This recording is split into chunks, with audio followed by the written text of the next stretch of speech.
Butler County 911, where's your emergency? My neighbor just shot my dad. Do you guys have problems with your neighbor?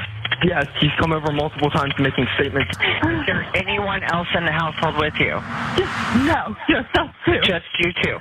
Stay inside the house. Keep the doors locked. I know that's hard for you to accept right now, but I need to make sure you two are safe. I was letting my dog out, and I heard shots, and I said to my son, what the heck was that? And I look in the backyard, and that man's walking away from my husband. He's come over like 4 times confronting my husband because he thought he was a Democrat. Why? Why? Please. Okay, I don't understand. You know, Ohio family is never going to be the same because a neighbor thought the father there was a Democrat. We just talked a few minutes ago about threats coming into election offices and how the people want to exercise their Second Amendment right. I'm just trying to figure out when we're going to discover that this is what they believe it's for. Here's some details of this situation. So family members, they did call 911 after hearing these shots and finding that Anthony Lee King, who's 43 years old, he was unresponsive and bleeding in his backyard. The family told the dispatcher that the neighbor had confronted him before about some perceived political affiliation, as if that's his right. He's come over like 4 times confronting my husband because he thought he was a Democrat, as you heard on that call that his wife said. More, the suspect just walked back onto his property is what the son who called told the 911 dispatch. According to the son, the neighbor has come over multiple times making statements saying he's insane. Let's take a look at a picture of this guy. His name is Austin Gene Combs. He's 26 years old. He was arrested a little bit afterward and charged with murder. We know how that Second Amendment right thing is going from, or the fact that he could care whether or not his neighbor was a Democrat. It doesn't matter, you're going to jail.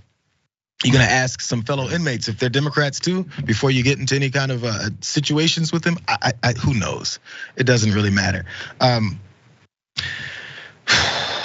In Adams County, Colorado, County Clerk Josh Ziegelbaum had to overhaul his workplace. So this is headquarters. Yes, this is the elections office. This area has changed. It's more secure now than it was. Correct. And there's panic buttons? There's panic buttons Each underneath. Clerk has an... Really tried to harden the office as a target as much as we could. Those safety measures extend way past the doors of his office. And I have had some incidences in the past where people have followed me back to my neighborhood. You were followed. That prompted me to start talking with the sheriff about personal safety. He recommended that I wear a ballistic vest whenever I feel necessary. I wear one pretty much every single day. What does it say? That you are the county clerk in this county, and you have to come to work every day with body armor. It says that our democracy isn't as probably healthy as it should be. Democracy in America there. Josh Ziegelbaum was talking with ABC News about his precautions he has to take because of threats of violence, people following him home.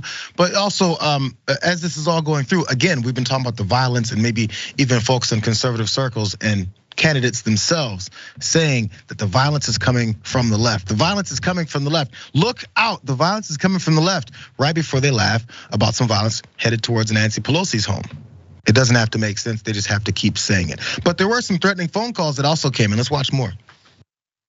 You frauded out America of a real election where Donald Trump blew your lie out of the water. We'll kill you. You know what happens to corrupt Democrat politicians and election officials? You know what happens? They learn firsthand, the hard way, why the Second Amendment exists. Already, armed poll watchers in tactical gear have been monitoring ballot boxes in Arizona, raising the specter of conflict and even violence in the election. Hey, Conscious, did you realize that that's the point of the Second Amendment? Because I keep hearing it from conservative circles. I thought the point of the Second Amendment was freedom to carry your gun, to defend yourself and your family in your home, not to then say, hey, I don't like the way that you're working that election office. I'm going to come kill you. That's what the Second Amendment is for these days. I would say that a lot of the founding fathers is probably turning over in their graves because the American education system is so trash that we were taught, that we're supposed to be taught that the Second Amendment is for like tyranny. I'm country, so I always say it wrong, right? But it was for defending yourself against the government.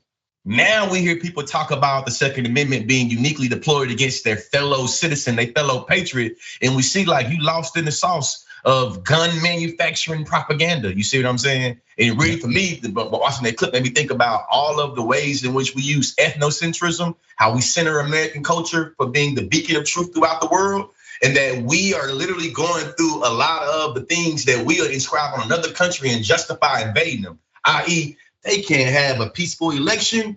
American presence is needed. We're gonna make sure we're gonna, you know what I'm saying, invade over there. Oh, them over there are threatening people and they can't have somebody to be elected. Oh, we're gonna go over there and invade and make sure they have a good election. Meanwhile, we got people that have to have like bulletproof vests to do their job. It's not a good look.